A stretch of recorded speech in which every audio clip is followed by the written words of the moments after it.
Assalamualaikum warahmatullahi wabarakatuh. Salam. Selamat sore dan selamat datang di ASOGI seri ke-69. Apa saja kutanya Himpunan Onkologi Ginekologi Indonesia. ASOGI merupakan webinar online series yang diselenggarakan oleh HOGI dan menjadi wadah diskusi seputar permasalahan dan kasus-kasus terkait onkologi ginekologi.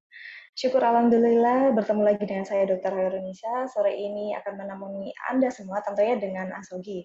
Semoga tidak bosan ya. Dan kami ucapkan terima kasih kepada rekan sejauh dokter, SPOG umum, ginekolog onkologis, serta para guru besar yang sudah meluangkan waktunya secara konsisten mengikuti seri ASOGI dari minggu ke minggunya. Dan yang untuk pertama kali join kami ucapkan selamat datang. Seperti biasanya, selama 60 menit ke depan, kita akan berdiskusi bersama para narasumber yang tentunya sudah pakar di bidangnya. Dan kepada seluruh peserta ASOGI akan mendapatkan sertifikat ber-SKPID dan kehadiran akan tercatat secara otomatis melalui sistem Zoom. Selama acara kami harapkan kepada seluruh partisipan untuk dapat berpartisipasi secara aktif dengan mengajukan pertanyaan secara langsung dengan menekan tombol raise hand terlebih dahulu atau dapat menuliskan pertanyaannya di kolom Q&A yang telah kami sediakan. Dan sebelum memulai diskusi, izinkan saya memperkenalkan terlebih dahulu narasumber dan moderator yang telah berkenan hadir di tengah-tengah kita pada sore hari ini dan akan berbagi pengalaman serta update ilmunya untuk kita semua. Yang pertama yaitu Dr. Tovan Widya Utami, spesialis obstetrik ginekologi, subspesialis onkologi. Beliau merupakan konsultan onkologi ginekologi dari Fakultas Kedokteran Universitas Indonesia Jakarta, sekaligus sebagai Sekjen HOGI. Selamat sore Dr. Tovan. Mohon maaf lahir dan batin, Dok. Ya, selamat sore. Assalamualaikum warahmatullahi wabarakatuh. Dr. Nisa, mohon maaf lahir batin juga semuanya. Baik, dan untuk narasumber kita yang kedua, Dr. Munizar, spesialis obstetrik ginekologi, subspesialis onkologi. Beliau merupakan konsultan onkologi ginekologi dari Fakultas Kedokteran Universitas Syah Kuala Aceh. Selamat sore, Dr. Munizar. Selamat sore, Dr. Nisa. Selamat Maaf lahir lebaran. dan batin juga. Bersama. Dan moderator kita pada sore hari ini yaitu Dr. Ali Budiarsono, spesialis obstetrik ginekologi, subspesialis onkologi. Beliau merupakan konsultan onkologi ginekologi dari Fakultas Kedokteran Universitas Pajajaran Bandung sekaligus sebagai wakil ketua HOGI. Selamat sore, Dr. Ali Budi. Selamat sore, Dr. Nisa. Assalamualaikum Lahir batin, warahmatullahi wabarakatuh. Salam. Baik, seperti kita ketahui bahwa mayoritas di antara kita pasti masih menggunakan IVA dan Pap smear sebagai alat screening lesi prakanker serviks. Mengawali seri pertama ASOGI di bulan Mei ini, kita akan membahas bagaimana sih sebenarnya peranan tes HPV sebagai metode screening kanker serviks. Yang akan sama-sama kita bahas tentunya bersama para narasumber yang sudah hadir pada sore hari ini. Dan untuk mempersingkat waktu, saya tidak akan berpanjang lebar lagi. Selanjutnya, saya persilakan kepada Dr. Ali Budi Harsono, spesialis obstetrik ginekologi, subspesialis onkologi, sebagai wakil ketua HOGI untuk memberikan sambutan sekaligus sebagai moderator untuk memimpin jalannya diskusi ASOGI. Kami persilakan Dr. Ali Budi. Baik, terima kasih Dr. Nisa. Sehat sekalian, Assalamualaikum warahmatullahi wabarakatuh. Selamat sore dan salam sejahtera. Pertama-tama, mari kita panjatkan puji syukur kehadirat Allah SWT yang mana pada sore hari ini kita masih diberikan kesehatan, keselamatan, dan kesempatan untuk saling berdiskusi di antara kita. Dan tanpa terasa memang pada sore hari ini ASOGI sudah masuk ke seri ke-69, ya. Luar biasa. Ya. Dr. Tovan ini sekjennya luar biasa, selalu mengawal ASOGI juga, ya. Dan terima kasih juga, mohon maaf juga kepada Dr. Brahmana sebagai Ketua HOGI yang kebetulan hari ini berhalangan untuk hadir dan menyampaikan salam buat sejawat sekalian.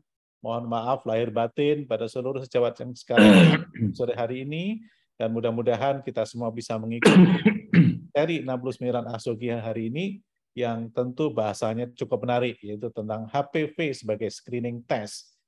Bagaimana HPV dilakukan, peranannya bagaimana, kemudian tesnya bagaimana, kemudian nilai diagnostiknya bagaimana, di mana saja kita mendapatkan itu, apa saja jenis screening tes HPV yang sekarang sedang berkembang, tentu adalah diskusi yang sangat menarik. Ya. Oleh karena itu, mari kita sama-sama ikutin diskusi pada sore hari ini.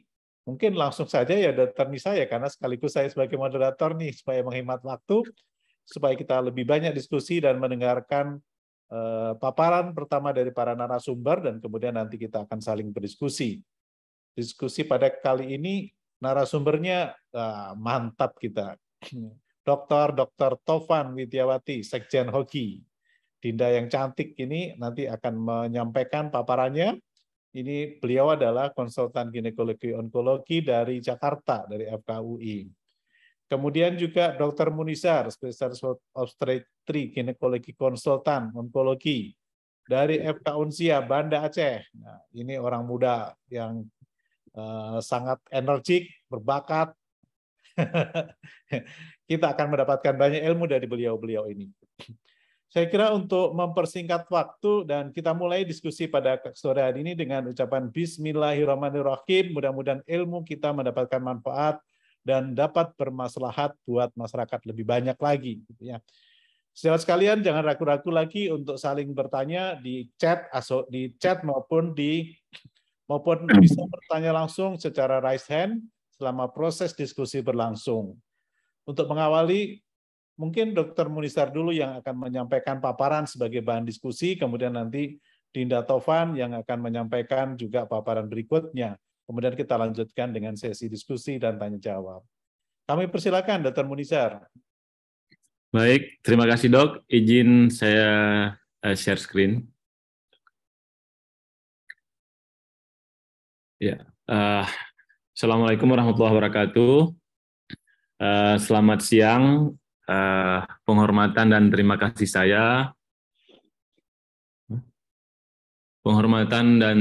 saya untuk guru-guru sekalian, guru besar, pengurus Hogi, sejawat senior sekalian yang pada kesempatan ini saya diberikan amanah untuk menyampaikan tentang materi ASOGI seri ke-69 dengan judul Tes HPV sebagai Screening Kanker Serviks.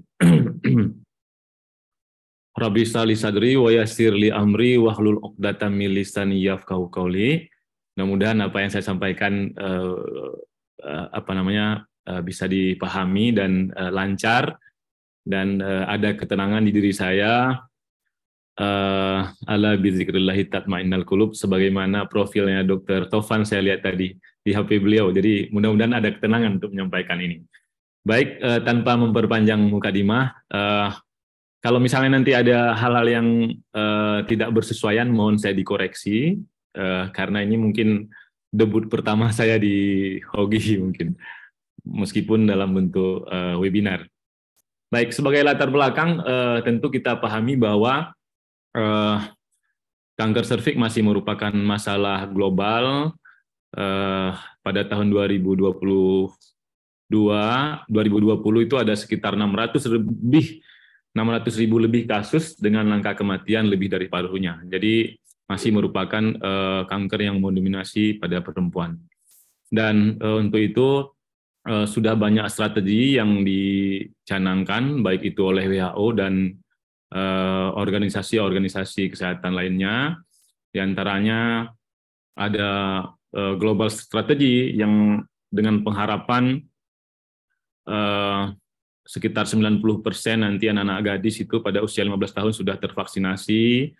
Kemudian ada 70% wanita mendapat screening untuk kanker serviks itu sendiri, dan 90% diantaranya yang sudah teridentifikasi mengalami kelainan pada serviks itu mendapat penanganan yang semestinya, sehingga tidak berujung menjadi kanker serviks dengan stadium yang lebih lanjut, di mana menjadi tantangan sendiri untuk menanganinya.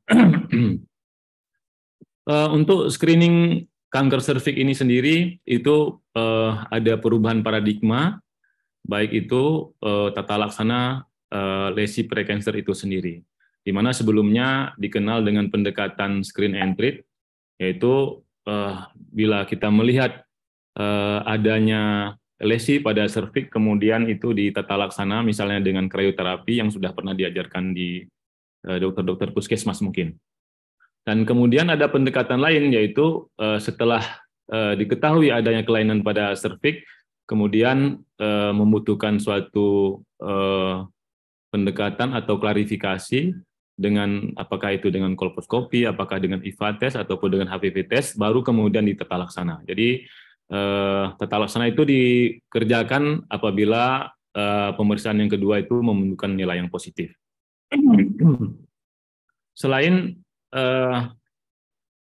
pemeriksaan pap smear atau sitologi, ada inspeksi visual dengan menggunakan asam asetat yang merupakan salah satu pemeriksaan yang masih direkomendasikan oleh WHO, terutama di negara-negara ketiga, negara-negara dengan sumber daya terbatas, maupun di tempat-tempat yang angka insidensi HIV-nya cukup tinggi. Namun, sebagaimana pemeriksaan biasa, tentunya IVA ini memiliki kelebihan dan keterbatasan tentunya, di antaranya spesifisitasnya yang masih tidak begitu tinggi ya, di samping ada sifat-sifat subjektif di antara pemeriksa itu sendiri. Karena sifat subjektivitas ini mungkin dibutuhkan pemeriksaan lain yang kiranya bisa meningkatkan sensitivitas itu sendiri. Pap smear atau sitologi serviks ini masih merupakan pemeriksaan screening yang cukup efektif yang pernah dibuat, dan tentunya bukan tidak ada masalah, tentu ada hal-hal yang mungkin perlu ditingkatkan, salah satunya adalah efisiensinya. Karenanya sebagai ilmu yang terus berkembang, kemudian diusulkan beberapa pemeriksaan atau screening, yaitu salah satunya adalah pemeriksaan HPV DNA. Bahkan sekarang mungkin sudah ada HPV RNA atau messenger mRNA. Nah, ada banyak organisasi himpunan dokter, baik itu OPGYN secara umum maupun Society dari Cancer, misalnya menganjurkan pemeriksaan screening sitologi itu dengan jarak yang jauh, yaitu sekitar 3 tahun. Namun tentunya ini mempunyai dampak, diantaranya adanya penambahan angka kanker serviks, yaitu sekitar 3 dalam 100.000 wanita.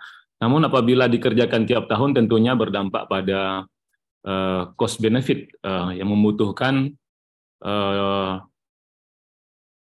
280.000 pemeriksaan sitologi dan 15.000 kolposkopi untuk setiap eksklusi dari penderita kanker serviks. Karenanya dicari satu bentuk pemeriksaan, mungkin pemeriksaan tunggal di sini, yaitu HPV, yang diharapkan dapat meningkatkan sensitivitas terhadap pemeriksaan pap smear yang sudah dipakai cukup lama. Nah, sekarang di sini ada 3 bentuk screening, baik yang sudah dikerjakan sekarang dalam bentuk sitologi, molekular, maupun inspeksi visual, maupun ada tes-tes yang sedang dikerjakan dan mungkin ke depan akan menjadi novelty ataupun kebaruan dalam melakukan screening kanker serviks. Di antaranya adalah HPV antibody dan onkoprotein E6 maupun E7. Dari jenis-jenis screening yang kita ketahui, ada pap test dengan akurasi yang sudah disebutkan tadi, dengan angka negatif palsu sampai 50%, tentunya ini berhubungan dengan misinterpretasi ataupun adekuasi dari CDA yang tidak cukup baik, dan mungkin ada faktor screening yang tidak tepat. Kemudian dengan HPV diharapkan masalah sensitivitas itu menjadi lebih baik. Dari studi pada 10.000 lebih wanita usia 30-69 tahun, ternyata tes HPV ini mempunyai sensitivitas sampai 95%, sedangkan spesifisitasnya tetap hampir sama antara pap test dengan HPV. Dan penggunaan keduanya tentunya akan meningkatkan sensitivitas sampai 100%. Jadi co-test atau HPV plus pap test ini meningkatkan sensitivitas sampai 100%. Sebagaimana disebutkan sebelumnya, sejumlah modalitas ini tentunya memiliki kekurangan. Kalau sitologi dibutuhkan personil yang terlatih, kemudian untuk IVA itu sendiri juga terbatas, dan untuk HPV ini mungkin saat ini biayanya menjadi kendala. Dan HPV sendiri ada yang HPV alone, HPV itu sendiri, dan ada yang digabungkan dengan pap test atau dengan via test. Namun penggabungan tentu akan meningkatkan kos yang diperlukan. Di sini nanti mungkin Dr. Tovan akan membahas lebih lanjut manakah yang lebih baik dari pemeriksaan ini, baik itu dari sensitivitas maupun dari cost benefitnya. Apakah pap smear plus HPV yang lebih baik, atau IVA test, atau HPV itu sendiri. Kalau kita lihat dari jurnal, ternyata sensitivitas di sini jelas tadi sudah disebutkan bahwa co-testing itu sensitivitasnya akan mendekati 99%. Jadi cukup baik. Namun kalau dilihat dari HPV saja, primary HPV itu mencapai 94%. Artinya dengan sensitivitas yang tidak begitu jauh berbeda, namun cost-nya mungkin bisa ditekan untuk screening kanker serviks. Kalau kita kaitkan antara HPV dengan perubahan-perubahan yang terjadi pada serviks, tentunya ini dimulai dengan infeksi HPV pada daerah transformation zone dari epitelium yang mengalami metaplastik, kemudian adanya persistensi dari virus yang mungkin tidak semuanya mengalami clearance, dan persistensi ini akan menyebabkan progresi menjadi cervical intraepithelial neoplasia.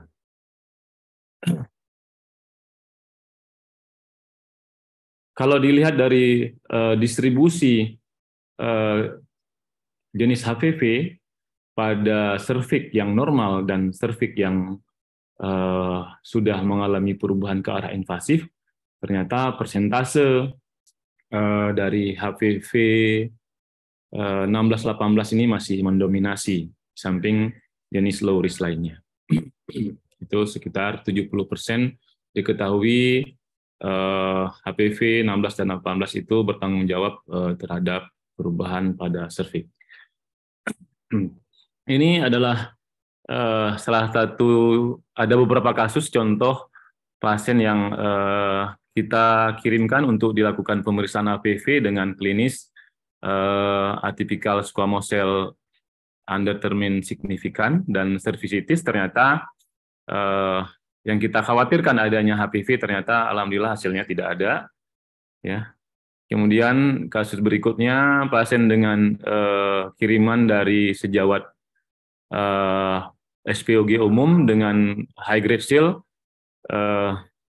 Kita tentukan juga apakah terdapat HPV di sana, ternyata hasilnya juga negatif. Jadi simple saja sebenarnya dengan LBC, dengan mengambil sampel dari serviks, kemudian kita lakukan pemeriksaan. Setelah 2 minggu kita dapatkan hasil yang alhamdulillah berseberangan dengan apa yang kita lihat pada serviks, ya.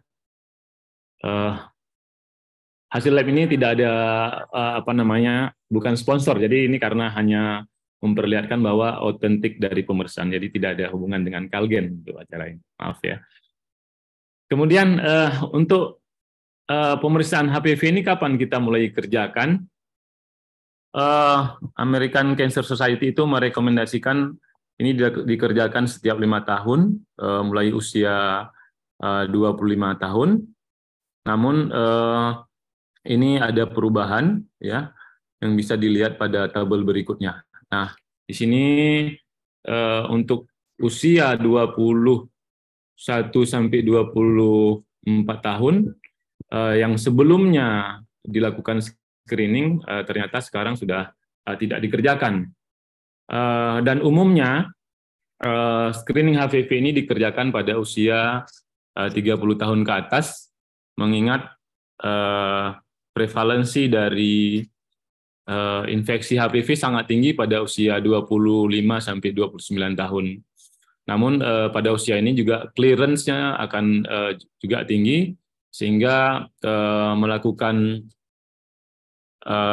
screening HPV pada usia ini mungkin akan berbuah pada tindakan yang unnecessary, misalnya ketahuan ada sedikit perubahan-perubahan minor yang kemudian ditindaklanjuti dengan overtreatment. Jadi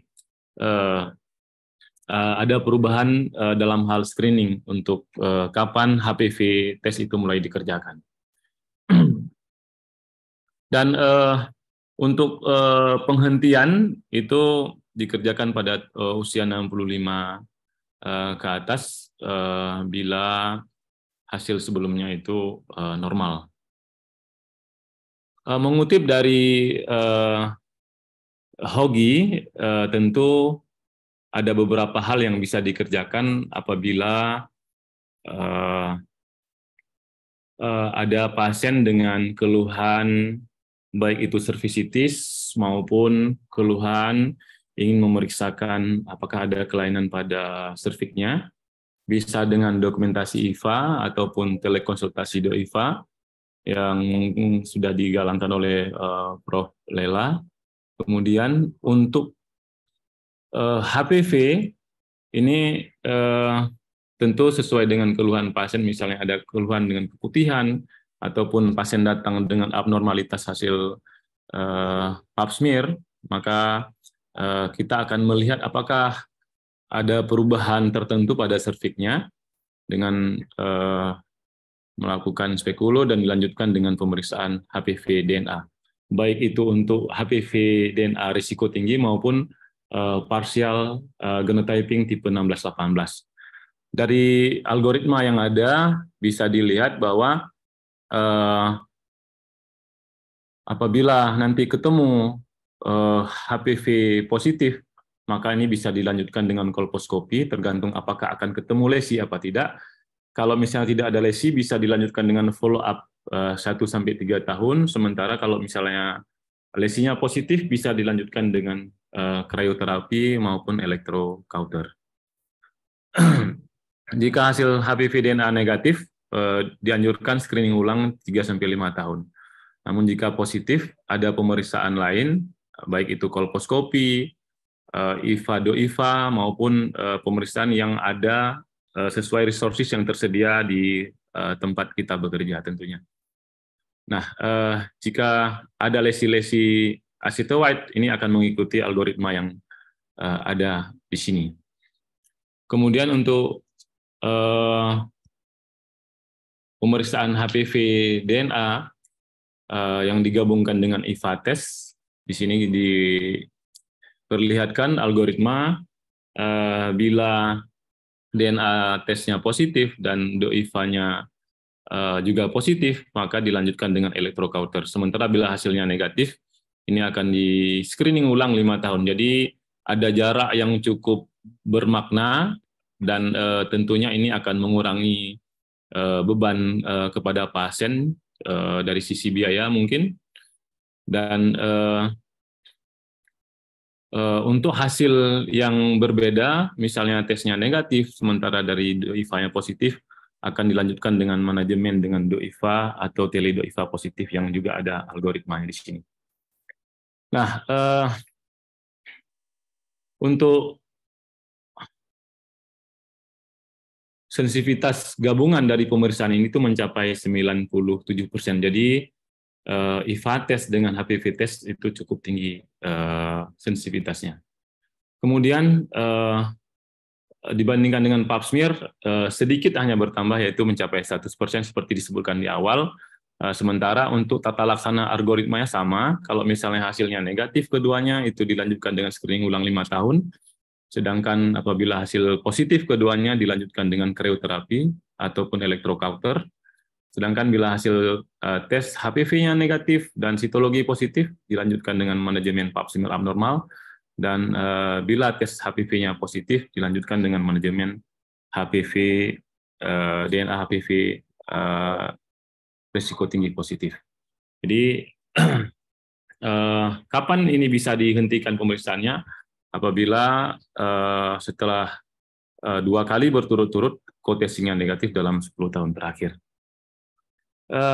Sebagai kesimpulan, HPV DNA memiliki sensitivitas yang cukup baik, dan apabila kita ketemu dengan hasil pemeriksaan serviks yang abnormal, sebaiknya melakukan pemeriksaan untuk melihat apakah ada kelainan pada serviks. Dan setiap hasil yang positif itu perlu dilakukan konfirmasi sebelum diberikan tata laksana. Saya kira itu singkat, ringkas dari saya sebagai pemula, Dr. Ali Budi. Terima kasih. Mudah-mudahan nanti akan dilengkapi oleh Dr. Tovan. Assalamualaikum. Waalaikumsalam warahmatullahi wabarakatuh. Terima kasih Dr. Munizar. Jadi tadi dipaparkan bagaimana HPV test sekarang udah masuk ke ranah screening, ya, screening program. Nah, nilai diagnostiknya memang tinggi, tadi udah disampaikan. Nah, sebagaimana sekarang implementasinya pada program screening di Indonesia, ya, mungkin tadi beberapa sudah disampaikan oleh Dr. Munizar. Untuk mempertegas, kami persilakan Dr. Tovan dan bagaimana juga update tentang HPV testing sekarang. Mungkin Dr. Tovan itu juga bisa menambahkan. Kami persilakan Dr. Tovan. Ya, baik. Terima kasih, Dr. Ali Budi. Apakah suara saya jelas, Dr. Ali Budi? Jelas sekali merdu. Terima kasih. Ya, bismillahirrahmanirrahim. Assalamualaikum warahmatullahi wabarakatuh. Terima kasih kepada kakanda saya yang luar biasa soleh dan baik hati ini, Dr. Ali Budi dari Bandung, dan adik saya dari Dr. Munizar dari Universitas Syahkuala ya. Izinkan saya untuk melanjutkan. Jadi beberapa paparan yang sudah disampaikan oleh Dr. Munizar, saya rasa tidak saya akan ulang lagi. Benar sekali apa yang akan kita diskusikan adalah bagaimana kita bisa menyampaikan bahwa tes DNA HPV ini menjadi suatu rekomendasi metode screening kanker serviks di Indonesia ya. Jadi kalau kita melihat apa sih tantangan yang sesungguhnya yang kita hadapi pada diskusi kali ini, kalau kita lihat di sini dengan sangat confident, negara Australia. Dr. Tovan, slide-nya belum muncul, maaf. Oke, sip, ya.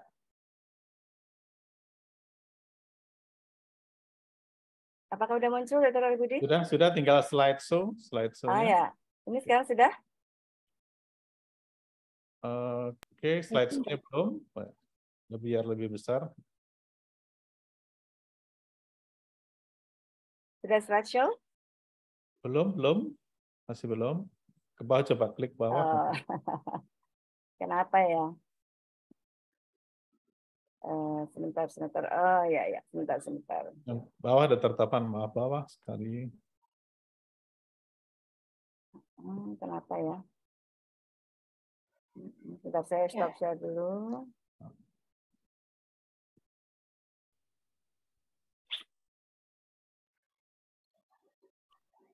Oke, bawah. Yang paling, yes. Ya, oke, good. Oh my goodness. Layar saya sudah share screen. Ya, mohon maaf.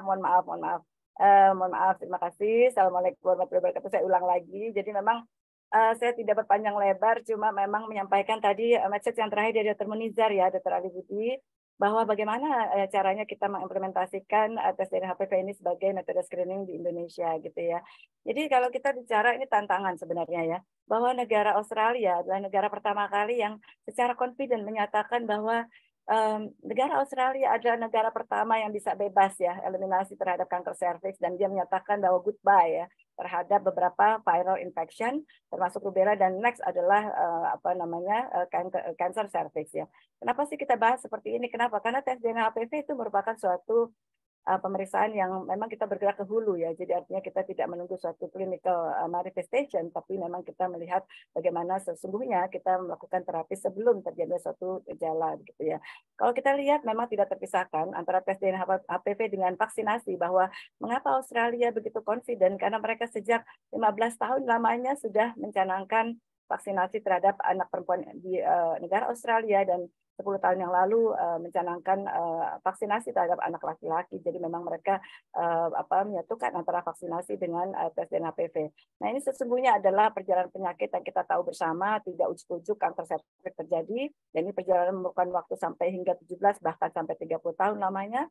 Dan kita bisa melihat di sini adalah perjalanan bagaimana kita bisa melihat suatu penegakan atau screening kanker dilakukan ya. Jadi mulai dari screening berupa mungkin sitologi, kemudian visual maupun tes HPV yang sudah disampaikan oleh Dr. Monizar tadi ya. Jadi memang sesungguhnya PR kita bersama. Kita punya cita-cita ya, tapi apakah itu dengan teknologi yang tinggi, dengan perlengkapan atau alat yang sangat sophisticated, namun apabila semua itu tidak ada akses, maka itu akan menjadi suatu kesia-siaan belaka ya. Jadi ini adalah suatu kajian sederhana dari kami waktu itu menyatakan bahwa kita harus memiliki suatu formulasi dari vaksinasi HPV yang nonavalen tidak mengikuti tipe-tipe DNA HPV yang sudah di launching oleh dunia. Nah, kalau kita lihat di sini, ini sebenarnya artikel yang sangat baik, mungkin teman-teman bisa melihatnya ya. Jadi di sini ada tantangannya. Jadi bagaimana kita bisa mengetahui screening kanker serviks, beberapa pilihan dan bagaimana dilemanya begitu ya. Kalau kita lihat apa sih pewarnaan dual staining P16Kn67 pada sitologi itu meningkatkan memang sensitivitas bagaimana mendeteksi suatu adanya high grade precancer pada transforming HPV infection. Kemudian bagaimana kita mengetahui efikasi dari evidence dari HPV test, tentu kita tahu bahwa ini adalah suatu tes yang sangat memiliki high performance test, oleh WHO menyatakan bahwa akurasi sangat tinggi, dan bagaimana kita bisa mengcomparable pada kondisi yang low resource di mana kita memiliki modalitas yang sangat sederhana. Nah, di sini kita lihat beberapa strategi yang baru ya, tadi disampaikan bahwa tidak hanya pada saat ini DNA HPV, tapi ternyata mRNA memiliki suatu peran yang sangat baik di mana high-risk HPV N6E7 mRNA test ini adalah dapat mengidentifikasi pasien dengan yang memiliki sel-sel yang terinfeksi secara aktif, yang memiliki suatu transforming terhadap infeksi viral, di mana ini menunjukkan suatu integrasi DNA yang memang merupakan suatu inisiasi dari suatu progresi penyakit. Tentu ini adalah lebih sensitif dibandingkan dengan DNA. Yang kemudian juga berkembang adalah, mungkin teman-teman harus mengetahui juga perkembangan yang ada di dunia adalah adanya tes untuk melakukan suatu identifikasi integrasi DNA dan mutasi genom. Jadi kalau kita lihat di sini integrasi HPV pada open reading frames dengan varian S1, E2 region itu sangat-sangat luar biasa sekarang sudah dikembangkan dan termasuk metilasi DNA. Namun tentu kita tidak bercita-cita muluk-muluk ya. Tentu saja saat ini kita dengan DNA HPV saja sudah sangat baik. Kita bisa melihat bahwa dilema implementasi pada Indonesia yang termasuk low middle income yang saat ini bergerak ke arah middle up income countries juga merupakan suatu tantangan yang memang tidak bisa kita pungkiri ya. Kita harus bergerak bersanding dengan negara-negara tetangga ya. Nah, ini beberapa outline yang mungkin saya akan paparkan secara singkat ya. Mungkin nanti akan kita buka secara forum diskusi tentunya ya. Bagaimana kita bisa merekomendasikan bahwa tes HPV yang akan kita lakukan adalah bersamaan dengan co-testing yaitu DOIVA yang tadinya disampaikan WHO bahwa IVA adalah pemeriksaan yang subjektif, namun kita bisa sampaikan bahwa DOIVA yang kita lakukan adalah sangat objektif ya. Jadi bukan suatu pemeriksaan yang subjektif, dan bagaimana kita melihat tetangga-tetangga kita dan bagaimana WHO dan beberapa society internasional dan juga bagaimana yang kita akan implementasikan di Indonesia. Nah, ini dia yang pertama kali kita harus pahami bahwa seharusnya kita bisa merenung bersama bahwa tidak ada satupun perempuan yang harusnya meninggal karena kanker serviks, karena dikatakan bahwa sel serviks itu seharusnya adalah suatu penyakit yang satu-satunya yang dapat dicegah dan sangat treatable saat ini dengan kemajuan radiasi. Jadi memang dengan saat ini kita juga banyak terjadi diskusi dengan regional maupun internasional bagaimana kita bisa melakukan implementasi skema untuk melakukan satu tes DNA HPV di seluruh negara berkembang maupun di negara-negara yang low resource tentunya ya. Nah, di sini juga kita sampaikan waktu itu bahwa yang kita akan lakukan adalah bukan hanya tes DNA HPV saja, tapi memang co-testing dengan IVA dan merupakan suatu teledo IVA yang merupakan suatu modalitas yang untuk Indonesia men-tackle sel serviks di Indonesia yang diakui WHO sebagai salah satu strategi untuk meningkatkan akurasi dari IFA. Ini tentu sudah sangat saya ulang-ulang lagi bahwa ini bukan lahir dari satu asumsi, tapi dari suatu studi yang panjang. Jadi beberapa usulan yang mulai dari tahun 2020 akhir ya, jadi sudah hampir 3 tahun lamanya dan sudah melahirkan rekomendasi, dan ini adalah 4 pujangga kita. Jadi Dr. Ali Budi dari Bandung, Dr. Brahmana dari Surabaya, dan Dr. Adin dari Jogja, dan saya dari Jakarta, termasuk perwakilan bagaimana kita bisa mengusung usulan tes HPV ini sebagai rekomendasi di Indonesia.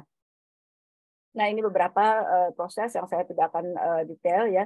Namun tadi ya disampaikan bahwa tes HPV sudah sama-sama kita ketahui sebagai pemeriksaan yang sangat akurat ya, high performance test. Tapi bagaimana kita bisa menilai analisis ekonomi yang terkait dengan tes HPV ini? Bagaimana jangan sampai kita meningkatkan budget negara dengan mengusungkan suatu rekomendasi ya.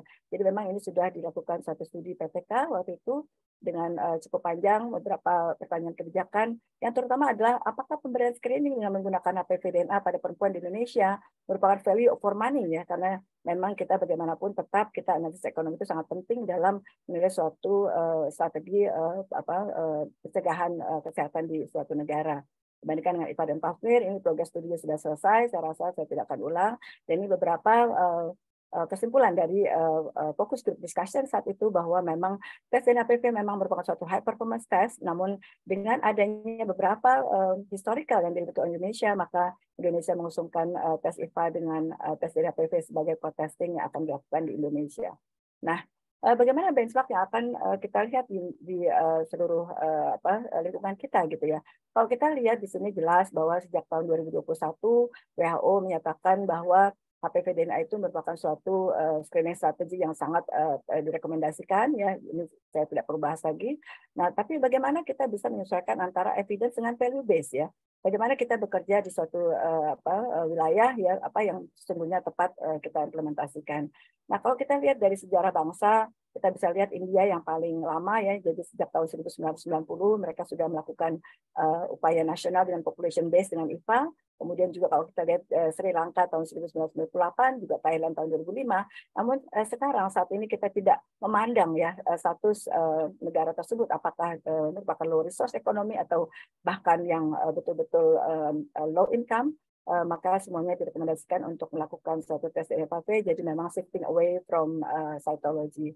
Kalau kita lihat di sini kita jelas ya bahwa beberapa society tadi sudah disampaikan juga ya, dari mulai American Cancer Society, UPSTF ya, kemudian juga ASCO dan semuanya yang menyatakan bahwa shifting away from PET cytology karena memang ternyata banyak sekali negatif palsu dari sitologi yang meningkatkan ketidakakurasian dari suatu screening di suatu negara.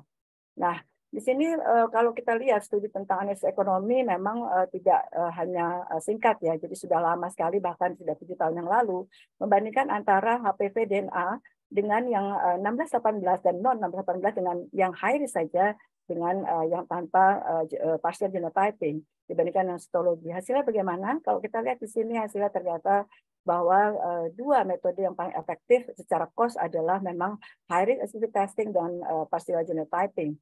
Namun kalau kita lihat di sini, memang kalau dibandingkan dengan partial genotyping, tentunya high risk HPV testing meningkatkan suatu unnecessary treatment ya. Nanti kita akan bahas apa yang dimaksud dengan unnecessary treatment. Nah, kalau kita lihat di sini sejarah bangsa menunjukkan bahwa Thailand sejak mungkin sekitar 15 tahun yang lamanya ya, sejak sitologi bergeser kepada tes DNA HPV tahun 2020, sedangkan Singapura sejak tahun 2019, dan memang mereka sama-sama bergerak sebagai partial genotyping, bukan high risk HPV testing ya.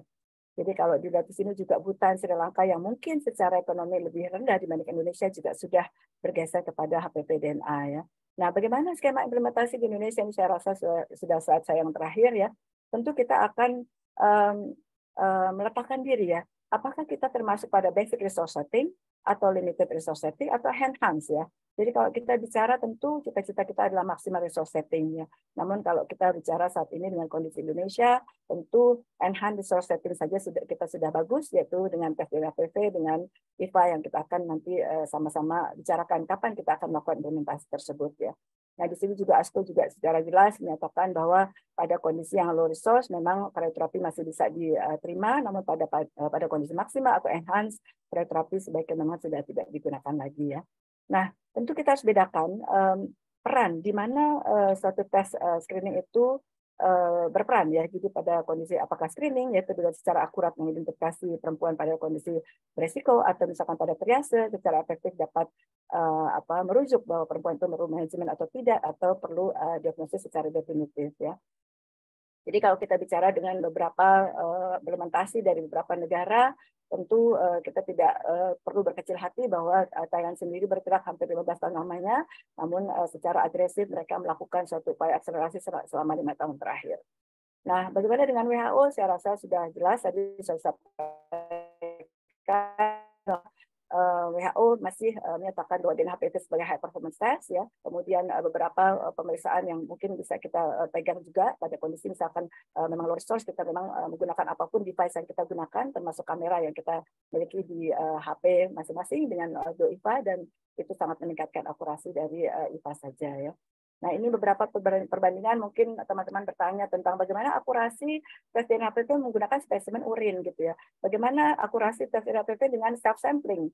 Memang ini sudah banyak studi yang dilakukan di dunia, bahkan secara agresif dilakukan di Korea ya. Jadi regardless urin pagi, siang, sore atau malam sebenarnya menunjukkan suatu konsistensi yang cukup baik ya, di mana apabila dilakukan secara metodologi yang baik maka ternyata hasilnya adalah sangat comparable ya. Nanti kita akan diskusikan jika ada beberapa perbandingan antara vagina dan urin self sampling dibandingkan dengan sampling yang dilakukan oleh tenaga kesehatan, dan hasilnya adalah sangat comparable. Nah, ini adalah beberapa kesimpulan ya. Jadi beberapa evaluasi dari pemeriksaan tes DNHPV menggunakan tenaga kesehatan yang melakukan satu pengambilan sampel ya dengan self sampling dan urin, ternyata juga menunjukkan konsistensi hasil yang sangat baik. Ya, di sini juga sama, ya saya tidak akan bahas lagi, dan ini juga adalah algoritma yang sudah kami susun. Mengapa kita bedakan antara yang high risk HPV dengan yang partial genotyping? Karena ini untuk mengadop bahwa ternyata dengan beberapa perkembangan bahwa kita memiliki target minimal 39 juta bahkan sampai 44 juta perempuan yang harus screening setiap 5 tahunnya, maka nilai unit cost dari suatu pemeriksaan tes DNHPV dapat ditekan hingga harga mencapai hanya sekitar 118.000 saja. Jadi artinya ini adalah suatu angka yang dapat kita jangkau untuk meraih suatu eliminasi kanker cervix di tahun 2030 ya. Nah, ini ada beberapa yang mungkin teman-teman harus ketahui bahwa beberapa tes DNHPV yang ada di dunia memang ada yang FDA approved dan non FDA approved, yang mungkin nanti kita akan bahas apakah Celgen itu adalah FDA approved atau non FDA approved tanpa mendiskreditkan masing-masing dari industri ya tentunya. Namun kita memang harus bicara secara objektif, dan ini sudah kita sampaikan kepada teman-teman di PTN Kementerian Kesehatan bahwa apa yang kita rekomendasikan dari society adalah FDA approved ya. Nah, ini adalah yang terakhir, bagaimana kita bisa bedakan antara co-testing yang dibandingkan antara SPV dengan cytology, dengan SPV dengan IFA. Tentu ini adalah studi yang masih terus berjalan ya. Jadi memang kalau kita lihat dari sensitivity ini memang cukup agak terpuruk ya, SPV plus IFA dibandingkan dengan SPV plus cytology, di mana 65% versus 90%.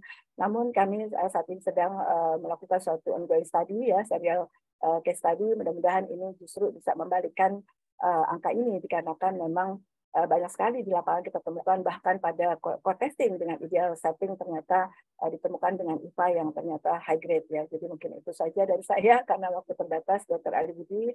Terima kasih, mudah-mudahan masih ada waktu untuk kita berdiskusi. Terima kasih. Wassalamualaikum warahmatullahi wabarakatuh. Waalaikumsalam warahmatullahi wabarakatuh. Saya tadi mau sebut top di mana ya tempatnya, karena semuanya penting. Jadi mohon maaf ya saudara-saudara sekalian. Hari ini kita akan diskusi melanjutkan apa yang telah disampaikan oleh para narasumber. Ini kembali kita banyak sekarang modalitas kita untuk melakukan screening. Ada IFA, ada pap smear, ada kolposkopi, ya, ada Cervire, ada HPV. Nah, HPV ini adalah salah satu high performance test untuk screening, gitu ya. Nah, sekarang sudah mengarahnya ke situ. Tadi secara garis besar gampangannya ada dua. Ada HPV high risk sama HPV genotyping gitu ya. Itu secara gampangnya, tetapi modalitas yang lain bagaimana itu tadi tes-tes yang lain itu sudah disampaikan oleh Dr. Tovan. Ini ada beberapa pertanyaan sebetulnya, mohon diskusinya ya. Izin bertanya, apakah tes HPV DNA sudah dilakukan di Indonesia, di Jawa Timur, terutama tanda tanya, apakah sudah dicanangkan oleh BPJS? Ini Dr. Khairunisa nggak ngasih tahu ya di Puskesmas. Terima kasih. Silakan, Dokter siapa ya, Dokter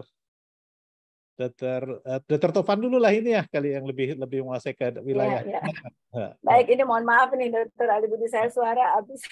Mohon maaf ya. Mudah-mudahan bisa tersampaikan idenya, jadi agak ngos-ngosan juga ya. Terima kasih pertanyaannya. Jadi memang ini penting banget ya. Kalau soal tes DNA HPV merupakan suatu high performance test, sudah sama-sama jadi ini udah sepakat semuanya ya. Jadi sensitivitas mendekati 97% gitu ya. Namun memang tergantung tes DNA HPV apa yang Anda gunakan gitu ya. Jadi perlu berhati-hati juga. Jadi pertanyaannya adalah apakah sudah dapat dilakukan. Jadi begini, kalau kita bicara tentang rekomendasi nasional, tentu kita bicara ada trial ya, ada uji coba ya, Dr. Ali Budi ya. Jadi nggak serta-merta semuanya dilaksanakan serentak di seluruh wilayah Indonesia gitu ya. Jadi terkait dengan ketersediaan kit ya, ketersediaan kit, kemudian fasilitas, tenaga kesehatan, kemudian kemampuan wilayah begitu ya. Jadi kalau kami bergulir di Kementerian Kesehatan sendiri dengan teman-teman PTM ya, penyakit tidak menular, bahwa juknis tentang tes HPV ini sebenarnya sudah jadi sejak tahun 2022 pertengahan bahkan ya. Jadi sebenarnya tinggal dilaksanakan. Namun memang terkait dengan program bahwa ini apakah kemampuan laksana, kemudian laboratorium seperti apa, kemudian teman-teman industri yang mana yang kita akan jadikan mitra, tentu ini adalah wewenang penuh dari Kementerian Kesehatan. Saat ini memang bocoran bahwa kita akan mengadakan trial di wilayah Jakarta dulu ya, sekitar untuk awal-awal itu 8.000 kit ya, tapi untuk saat ini karena terkendala Ramadan, kemudian beberapa kaitannya dengan kebijakan ternyata belum terlaksana, jadi memang masih sifatnya trial dulu ya, sejawat ya. Jadi kalau nanti ke depan untuk tentu tidak mendadak begitu ya. Jadi memang beberapa mesin PCR yang digunakan untuk COVID kemarin memang beberapa kita endorse untuk bisa digunakan sebagai pemeriksaan HPV sendiri. Namun memang ya plus minusnya tetap ada ya. Jadi memang intinya sebetulnya gini, ya intinya Jawa Timur mah sudah lah ya, Jawa Timur mah secara umum sudah ada lah ya. Tetapi untuk screening program dalam arti program, oke, tunggu dulu ya. Ada beberapa yang akan dimasukkan sebagai tes HPV gitu ya. Tetapi untuk personal ya, private, saya kira Jawa Timur mah kota besar, daerah besar, saya kira udah hampir semuanya ada lah ya, bisa dilakukan di sana gitu ya. Baik dengan DNA typing maupun dengan high risk HPV-nya. Ya, banyak sekarang laboratorium swasta yang sudah memfasilitasi tes tersebut. Boleh berikutnya adalah dibandingkan dengan pemeriksaan screening HPV dan tes IVA di klinik, apakah bisa dipilih IVA saja, terutama dikaitkan dengan biaya? Dalam hal ini kaitkan dan praktek SPOG bukan secara luas. Dr. Munizar silakan bisa menjawab. Baik, terima kasih untuk pertanyaannya. Tadi sudah sama-sama kita dengarkan dari penjelasan Dr. Tovan maupun saya bahwa tentu ada perbedaan sensitivitas antara IVA test dan HPV test. Nah, kalau kita kaitkan dengan biaya, memang tentu pemeriksaan IVA test lebih dianjurkan untuk dilakukan di klinik dibandingkan dengan HPV test. Dan IVA test juga itu memberikan hasil yang langsung ya. Sementara untuk HPV test tentu untuk daerah-daerah yang belum ada resources-nya seperti di tempat saya di Aceh, itu sampelnya itu saya kirim ke Jakarta malah dan membutuhkan waktu 2 minggu kemudian untuk mendapatkan hasil. Jadi tidak real time lah sifatnya. Sementara pasien kadang-kadang membutuhkan jawaban atas kegundahan hatinya begitu pasien melakukan konsultasi ke klinik. Saya kira masing-masing ada plus minusnya. Apakah akan dipilih IFA test, apakah akan dipilih HPV test, tentu ada matrik yang sudah dikalkulasi oleh klinikus di tempat klinik itu. Saya kira itu Dr. Ali. Mungkin ya, nanti IFA test masih sebagai tulang punggung untuk pemeriksaan screening kanker serviks ya.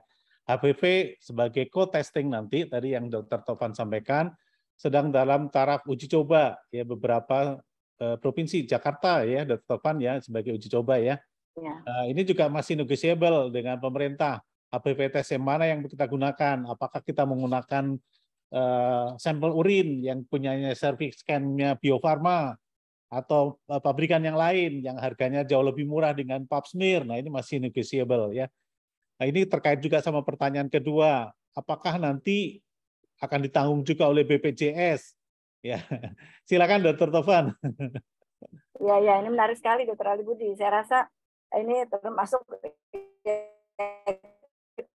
diseminasi untuk teman-teman anggota HUGI sendiri tentunya dan anggota PPPOGI ya. Jadi kalau kita bisa bedakan skema implementasi, tentu kita tidak menempatkan urin sampel sebagai first choice ya, tentu itu adalah the third choice, di mana kita memang betul-betul luar biasa rural area, pasien betul-betul tidak mau untuk dilakukan self sampling pun tidak bisa begitu ya. Jadi akhirnya urin sampling dibandingkan tidak dilakukan screening apapun begitu. Jadi yang pertama yang ideal tentunya adalah oleh health workers ya. Jadi oleh tenaga kesehatan, dan itu kita akan melakukan sekalian IFA testing gitu ya, IFA test ya, dikarenakan banyak beberapa yang bahkan tadi yang disampaikan Dr. Munizar tadi ya, mohon maaf ya saya sebut aja tadi beberapa pemeriksaan SPP genotyping ternyata not detected, ternyata IFA-nya positif ya, ASCOS saja ternyata dilakukan XCC ternyata high grade. Jadi artinya kita mengkombinasikan antara visual dengan molekuler dengan meningkatkan akurasi ini. Itu yang pertama. Yang kedua adalah skema implementasi kalau misalkan health workers tidak bisa diandalkan gitu ya, artinya pasien sangat malu sekali tapi memang memiliki knowledge untuk identifikasi genitalnya begitu, itu bisa dilakukan self sampling. Namun apapun berdasarkan arahan Bapak Ketua HUGI juga Prof. Andriono sebagai Dewan Penasehat, bahwa apapun sejauh self sampling itu tetap kita harus melakukan studi sendiri di populasi kita, Dr. Ali Budi, tanpa kita melakukan suatu adopt 100% dari beberapa penelitian yang sudah konsisten sekalipun. Jadi artinya untuk saat ini kita masih memang mengandalkan pemeriksaan secara tenaga kesehatan, yang kedua adalah self sampling dalam studi, kemudian yang ketiga adalah urin kalau misalkan pada kondisi yang sangat-sangat terpaksa. Mungkin itu skema implementasi.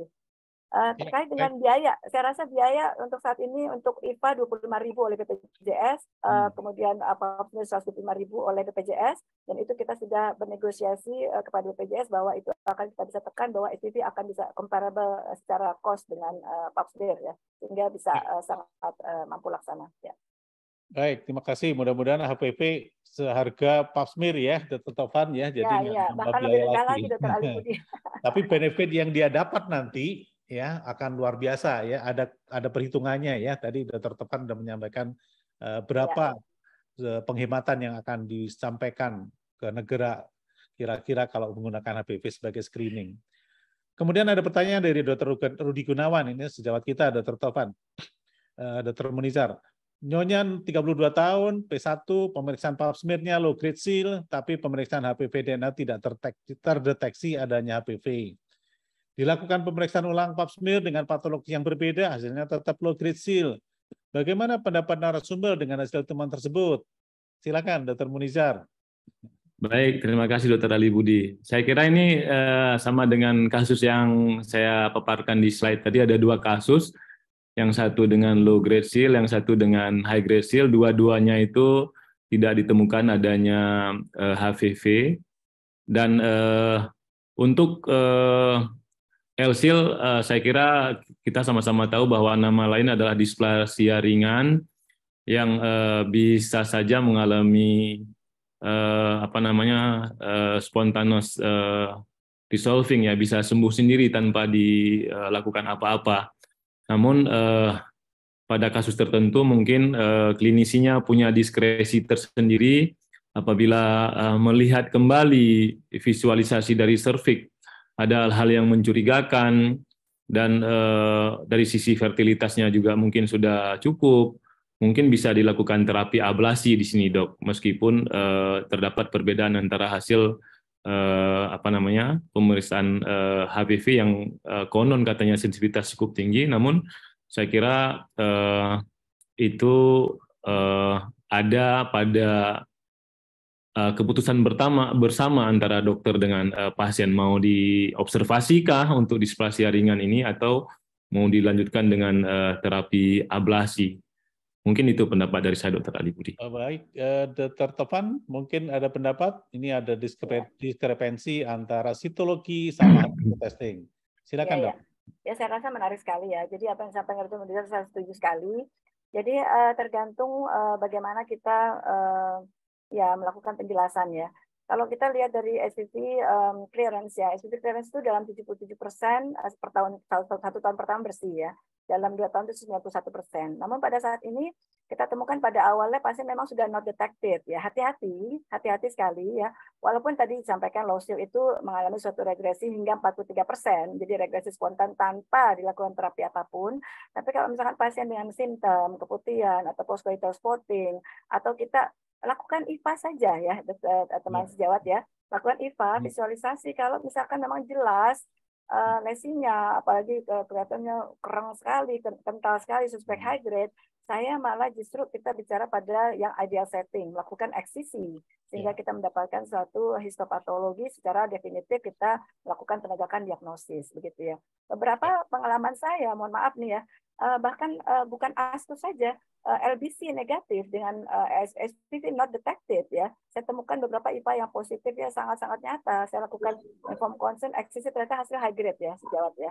Jadi itu artinya bukan berarti SPV it's everything ya. Jadi artinya tergantung kit yang kita gunakan, tergantung apa tadi ya, FDA approve atau tidaknya gitu ya. Jadi intinya pada kasus ini kalau memang pasien beberapa banyak simptom, kita lebih bergerak di agresif lebih baik, melakukan eksisi pada lesi yang nyata dengan mendapatkan hasil PA. Kemudian nanti follow up-nya tergantung hasil definitif dari PA tersebut. Mungkin itu ya, Dr. Ali. Ya, baik. Ya, terima kasih. Tadi ada diskrepensi IVA positif atau pap smear positif, HPV negatif ya. Itu silakan aja, kalau ada lesi ya tentu pilihannya kita lakukan eksisi, ataupun kalau memang mau nunggu terlalu lama ya udah langsung ablasi. Boleh nggak di kolposkopi? Saya kira boleh-boleh aja ya kalau memang ada alatnya ya. Tapi IVA yang paling gampang ya, Dr. Susana Suryadi ini ya. Betul ya, kira-kira begitu ya, Dr. Tovan? Ya, setuju, Dr. Ali. Oke. Berikutnya ini pertanyaan langsung berjubel ini ya. Pada pasien yang pernah terkena lesi prakanker, post-konisasi untuk screening, dia berikutnya apakah tes HPV tes saja per 5 tahun atau tetap pap smear rutin per tahun? Dr. Munizar, silakan. Ya, untuk kasus apakah perlu pap smear per tahun, saya kira kalau memang kita menggunakan modalitas screening HPV test dan hasilnya negatif, ya mungkin bisa di extended pemeriksaan ulangan per 5 tahun daripada pap smear rutin per tahun. Tapi saya kira Dr. Tovan mungkin lebih pengalaman untuk kasus-kasus yang demikian. Silakan Dr. Tovan. Ya, jadi memang kalau kita bergerak pada SPP risk based management ya, tentu itu bicara pada populasi screening gitu ya. Tapi kalau pada pasien ini kan poskonisasi. Konisasi itu artinya beberapa indikasi kodimika tadi ya, misalkan diskrepansi antara sitologi dengan histopatologi di mana sitologi lebih tinggi, kemudian kolposkopi tidak memuaskan, AIS, adenocarcinoma itu, atau misalkan mikroinvasi ya. Jadi artinya ini lebih agresif harusnya ya. Jadi kalau untuk HPV status pada pasien-pasien dengan riwayat abnormalitas sih oke-oke aja, itu ibaratnya bukan yang artinya wajib, yaitu sunnah sebenarnya. Tapi artinya kita lebih pada melihat secara klinis ya. Secara klinis itu artinya kalau memang dia base-nya awalnya adalah sitologi ya kita memang evaluasinya dengan sitologi gitu ya. Kalau misalkan memang kita combine dengan IVA, kalau misalkan pada konisasi tentu IVA sudah tidak bisa eligible lagi karena terkait dengan SSK sudah sebagian tidak tampak lagi ya gitu ya. Jadi artinya memang pemahaman anatomi, fisiologi, histologi pada kasus seperti ini adalah mutlak begitu. Tapi artinya apakah untuk dilakukan screening dengan HPV per 5 tahun, kalau misalkan dia riwayatnya adenokarsinoma in situ, saya rasa jangan per 5 tahun ya, per tahun saja HPV tesnya, begitu ya. Gitu. Ya baik, terima kasih. Ini waktunya udah diingatkan ini sama Dr. Nisa ini. Mohon maaf saudara sekalian, ada beberapa nanti yang perlu dijawab langsung ya oleh narasumber. Tadi sudah dijawab tentang poskonisasi. Terakhir ini Dr. Tovan, ini kan muncul lagi namanya Cerviscan, ya Cerviscan-nya punyanya Bio Farma yang sekarang ongoing study dan sudah mulai dipakai juga di beberapa laboratorium swasta. Apakah sudah ada rekomendasi dari Hoki untuk deteksi HPV high risk-nya? Silakan Dr. Tovan. Iya, ya. Yang harusnya menjawab ini bukan saya pribadi, tentunya Dr. Ali Budi ya, kita bersama ya. Jadi memang setiap device, ya, setiap metode, setiap rekomendasi tentu itu tidak lahir dari satu asumsi pribadi, apalagi begitu ya. Jadi memang ini adalah suatu karya, tentunya kita hargai ya. Namun selalu ada studi ya, studi artinya dalam arti HTA ya. Penilaian teknologi kesehatan, dan itu akan dinilai oleh suatu komite ya. Eko sebagai ketua komite saat ini di PTK. Namun untuk saat ini kalau terkait dengan, mohon maaf ya kalau saya tidak izin untuk tidak mendahului, artinya bahwa suatu device apapun kalau memang secara cost, secara kumulatif akan meningkatkan budget, sedangkan yang sudah kita lakukan secara studi sudah terbukti secara analisis ekonomi baik, ya tentu itu akan menjadi rentetan yang akan memperbesar budget secara negara. Namun secara artinya private ataupun misalkan secara sektoral mungkin bisa kita kita upayakan ya, tapi secara nasional tentu belum ya, secara society apalagi. Ya, terima kasih Dr. Ali Budi. Baik, terima kassi Dr. Tovan. Saya kira menambah khasanah berbagai macam metode ya, tetapi untuk digunakan sebagai screening program butuh kajian yang lebih dalam lagi ya Dr. Tovan ya. Baik, saya kira diskusinya menarik pada sore hari ini, dan kalau kita turutin banyak lagi ini pertanyaan-pertanyaan ya Dr. Nisa.